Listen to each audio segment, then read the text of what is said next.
Assalamualaikum warahmatullahi wabarakatuh. Bertemu lagi kita dalam siri kisah pengalaman seramku.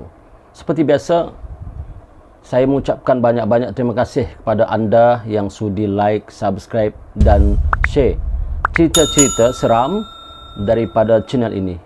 Dan saya doakan anda supaya anda sentiasa sihat walafiat, panjang umur, murah rezeki dan terhindar daripada gangguan makhluk halus di kalangan jin dan syaitan. Alhamdulillah. Sebelum itu marilah kita sama-sama memanjatkan doa kepada Allah SWT. Semoga kita terhindar daripada gangguan makhluk halus di kalangan jin dan syaitan.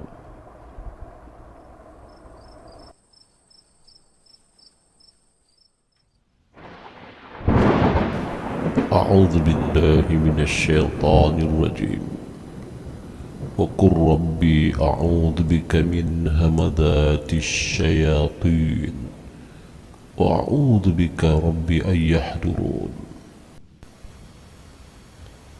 Dan katakanlah, wahai Tuhanku, aku berlindung kepadamu dari hasutan syaitan-syaitan, dan aku berlindung kepadamu, wahai Tuhanku, supaya syaitan-syaitan itu tidak menghampiriku.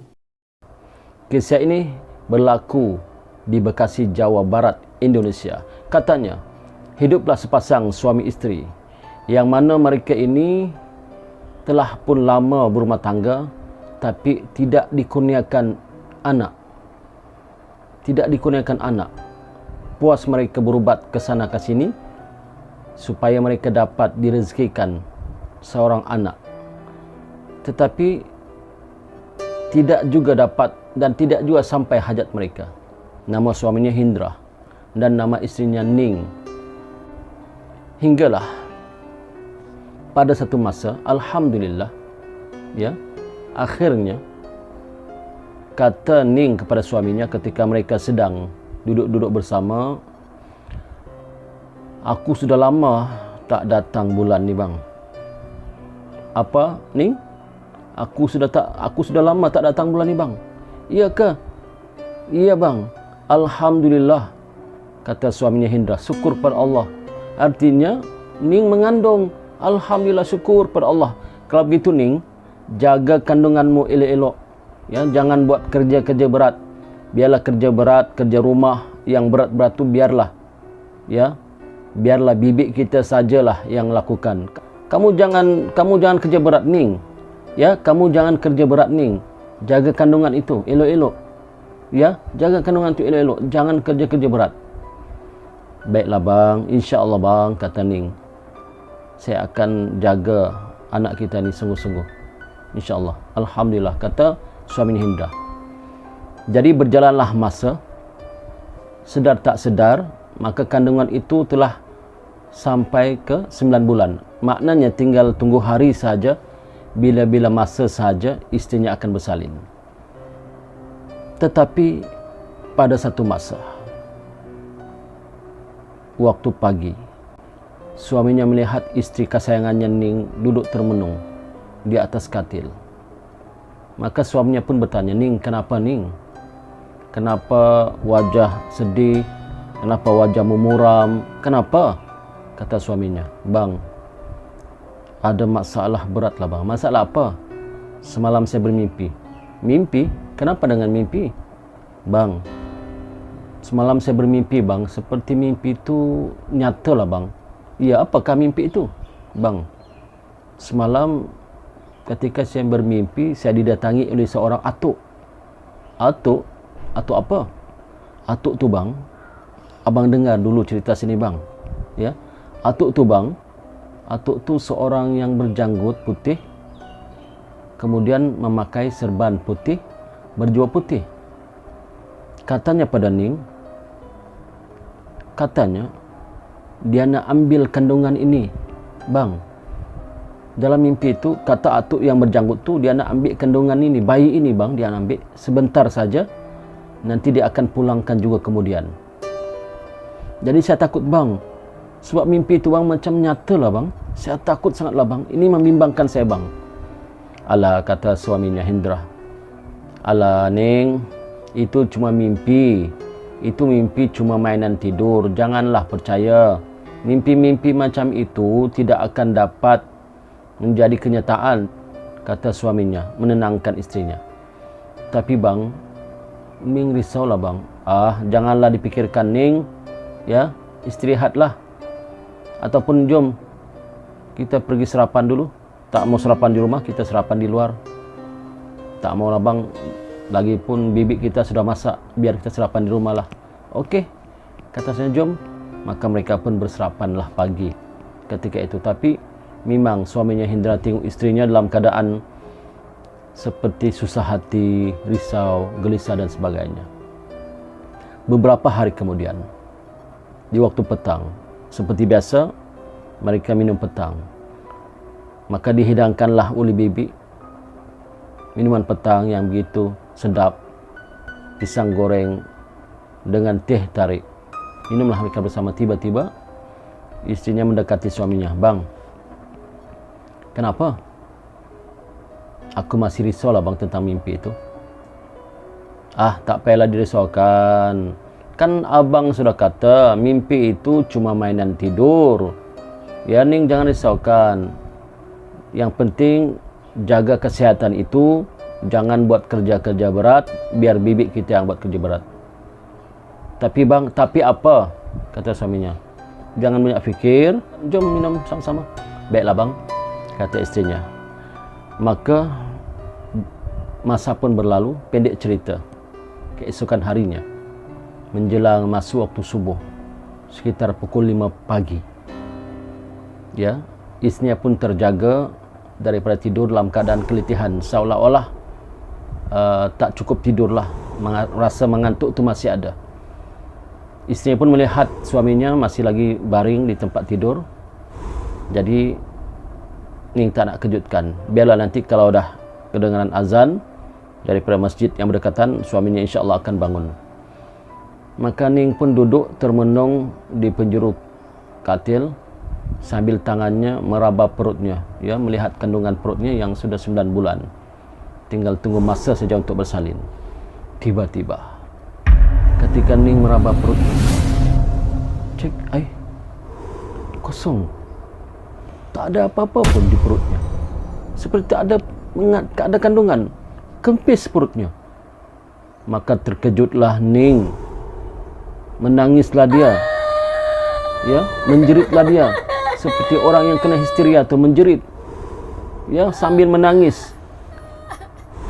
Menjerit sakanlah sambil menangis. Maka ketika itu terkejutlah suaminya, Hendra. Kenapa Ning? Kenapa Ning? Apa yang terjadi? Apa yang terjadi?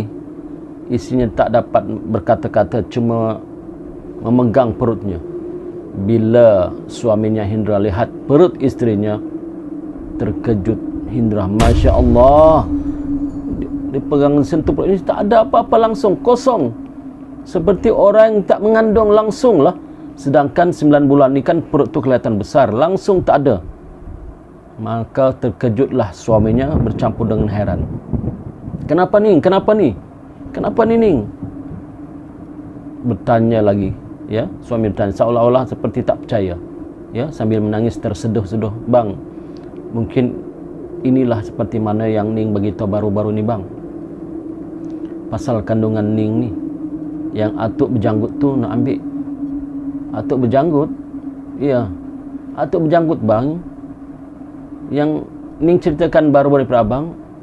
Biar betul Ning. Iya bang. Astagfirullahalazim, kata Hendra. Biar betul. Betul bang. Mimpi itu sudah menjadi kenyataan. Jadi Ning tak rasa apa-apa. Ning tak rasa apa-apa bang. Rasa sakit di bahagian perut tak ada. Rasa sakit bahagian rahim pun tak ada bang. Ini yang Ning rasa heran bang. Ning tak rasa apa-apa pun sakit bang. Astagfirullahalazim, kata Hendra. Ya, istighfar banyak-banyak. Dia pun heran. Maka peristiwa, ya, peristiwa hilangnya kandungan istrinya ini telah diberitahu kepada ibunya, ibu mertuanya dan bapa mertuanya serta keluarga yang terdekat. Hendra tak nak disebarkan, dia kata. Jangan sebarkan dalam surat kabar ke dalam berita ke jangan. Cuma kita saja yang tahu. Di kalangan keluarga-keluarga yang terdekat inilah yang tahu. Maka ada salah satu keluarganya mensyorkan Hendra bawa istrinya berjumpa dengan seorang kiai. Nama kiai itu Kiai Abbas. Untuk menceritakan apakah yang sebenarnya berlaku. Maka pergilah mereka pada malam tersebut berjumpa dengan Kiai Abbas di kawasan daerah Jawa Barat juga. Maka setelah diperiksa, ya, ditilik oleh Kiai Abbas, kata Kiai Abbas, aku telah tilik tentang keadaan istrimu ini. Sesungguhnya bayi kamu ini telah dibawa ke gunung dekat-dekat dengan Cirebon ini, di Jawa Barat dekat Cirebon di gunung, dan bayi kamu ini telah dijaga oleh seorang yang alim di gunung itu, orang yang baik, ya, orang yang atuk yang berjanggut itu adalah orang yang baik, dan dia mendidik anak kamu ini menjadi anak yang berguna di kemudian hari. Dia mendidik anak kamu ini supaya menjadi anak yang soleh, yang berguna kepada masyarakat, bangsa dan agama. Kata Kiai itu, panjang ceritanya. Benarkah Pak Kiai? Kata Hendra. Benar. Tapi sabarlah, kata Pak Kiai meneruskan ceritanya. Sabarlah. Kerana Kiai yang mengambil anak kamu dibawa ke Gunung Cirebon itu akan memulangkan semula anak kamu itu. Bila Pak Kiai? Bilakah masanya dipulangkan anak kami? Wallahu alam. Tetapi dalam telikan saya dia akan pulangkan juga. Ya, bersabarlah. Bersabarlah atas dugaan ini. Ini semuanya kehendak Allah Subhanahu wa taala. Maka bila mendengar cerita Pak Kiai itu, Hendra dan istrinya Ning pasrah kepada Allah. Kata Hendra, "Yalah Pak Kiai, kami serahkanlah kepada Allah. Sebab ini semua kehendak Allah. Kami pun tak tahulah.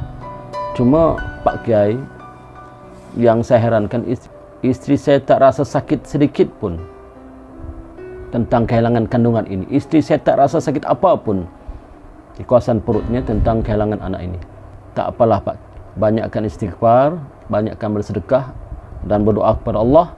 Moga-moga bayi kamu itu akan dipulangkan semula."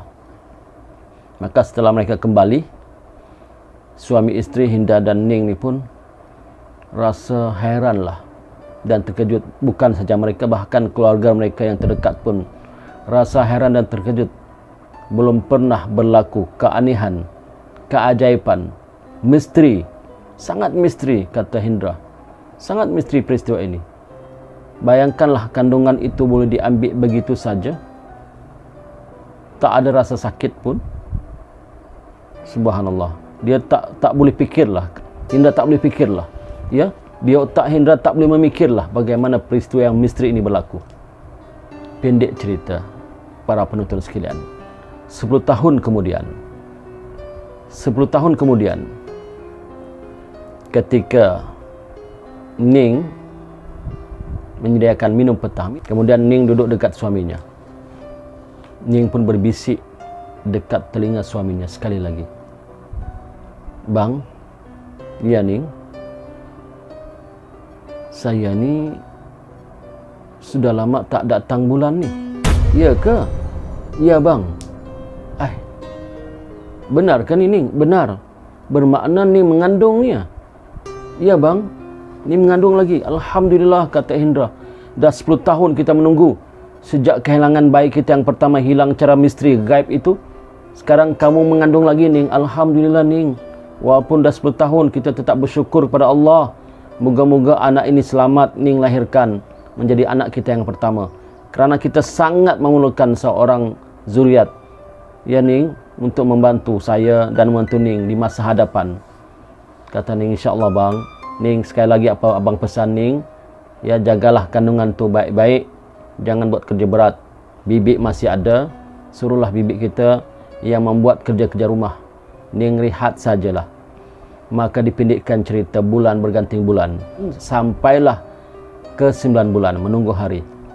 Alhamdulillah tidak terjadi apa-apa yang menyebabkan kandungan itu gugur ke ataupun Ning sakit ke, tidak. Tunggu hari saja. Maka pada malam tersebut ya, tinggal tunggu hari saja istri melahirkan 9 bulan. Maka Ning bermimpi lagi sekali. Bermimpi datang lagi atuk tua yang berjanggut itu, berserban putih, berjubah putih, datang dalam mimpi Ning. Dia katanya, wahai ibu, sesungguhnya anak yang kamu kandung itu adalah anak kamu juga, yang saya telah ambil secara gaib tempoh hari. Sekarang saya pulangkan kepada kamu, kerana saya telah didik dia menjadi insan yang soleh dan menjadi manusia yang berguna di kemudian hari. Jagalah dia baik-baik dalam mimpi itu. Berulang-ulang mimpi itu. Di malam itu sampai 3 kali Ning bermimpi mimpi yang sama. Terbangun, Ning terbangun, istighfar, tidur balik, mimpi sekali lagi, terbangun lagi, istighfar, mimpi sekali, 3 kali. Akhirnya Ning tak mau tidur, sehinggalah terdengar azan berkumandang di kawasan masjid yang berdekatan. Dan suaminya terjaga. Dia kata, Ning, kenapa? Perut sakit ke? Suaminya cepat-cepat meraba-raba perut istrinya. Alhamdulillah tidak ada terjadi apa-apa, seperti kehilangan kandungan dan sebagainya. Maka Ning dengan titisan air mata gembira, bang, rupa-rupanya bang, kata Ning menceritakan pada suaminya. Ning pun rasa heran lah bang, kenapa? Atuk tu datang lagi. Atuk mana? Atuk mana ni? Atuk yang berjanggut tu bang. Atuk berjanggut yang Ning ceritakan hari itu. Oh, kenapa Ning? Dia datang lagi bang dalam mimpi ku semalam. Iya, apa katanya? Kata suami Hindra, takut. Sebab suami Hindra takut terjadi seperti yang sebelum-sebelum ini. Kenapa Ning? Kenapa Ning? Tak bang, tak. Jadi kenapa? Kata atuk berjanggut itu, dia kata kandungan Ning yang ada sekarang ni, yang dah 9 bulan tunggu hari ini, sebenarnya anak kita juga bang. Anak kita yang pertama dulu dah dipulangkan kembali oleh atuk itu. Katanya anak kita ni dididiknya, entah macam mana dia didik, Ning pun tak tahu, tapi dia kata dia akan jadi anak yang soleh, memberi tuah pada kita bang, kata istrinya. Ya ke? Alhamdulillah, kata Hindra. Mudah-mudahanlah apa yang engkau mimpi ini benar dan tidaklah terjadi apa-apa kepada kita dan kepada anak kita. Yalah bang, kata istrinya. Maka masa yang ditunggu pun telah tiba. Ya, beberapa hari kemudian Ning telah selamat melahirkan anak yang pertama. Cahaya mata yang mereka tunggu-tunggu selama ini. Alhamdulillah, kata Hindra. Banyak-banyak dia bersyukur pada Allah. Dan kemudian dipendekkan cerita lagi, masa pun berlalu dan bayi itu membesar seperti anak-anak yang lain. Dan yang peliknya, kata Hindra, sejak kelahiran bayi ini, ya, sejak kelahiran bayi ini, rezeki mereka sangat mudah, rezeki mereka sangat baik, ya, kehidupan mereka bertambah bahagia, bahkan rezeki mereka semakin bertambah, rezeki mereka bertambah, kehidupan mereka bertambah baik, dan seperti seolah-olah bayi ini membawa barakah kepada mereka berdua. Subhanallah, ya, diceritakan di penghujung cerita ini, kata pencerita ini, cerita ini adalah kisah yang benar. Kisah yang benar berlaku di Indonesia, di kawasan Jawa Barat, di daerah Bekasi, Jawa Barat. InsyaAllah para penonton sekalian, moga-moga cerita ini dapat memberi manfaat kepada kita. Moga-moga setiap sesuatu yang berlaku tu ada sebabnya, dan setiap sesuatu yang berlaku tu semuanya kehendak Allah SWT.